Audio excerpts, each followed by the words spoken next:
সেই যে বিদ্যা ভবনে দুই ব্রাহ্মণ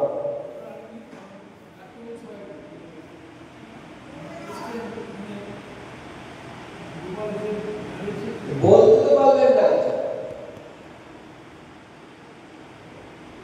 তো সেই দুই বিপ্র, ছোট বিপ্র বলে ঠাকুর বলে দুই জনে চলিলা দেশে রে, গুরু বুদ্ধে ছোট বিপ্র বহু সেবা করে।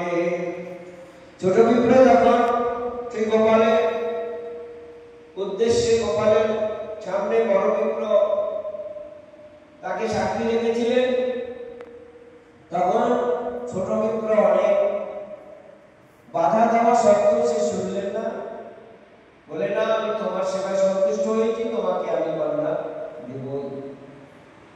তখন ছোট বিষ্ণু বলছে যদি কিছু অসুবিধা হয়, এই কথার যদি অন্যথা হয় গোপাল, তাহলে তোমাকে কিন্তু সাক্ষী দিতে যেতে হবে, তোমাকে সাক্ষী দেবার জন্য ডাকবো।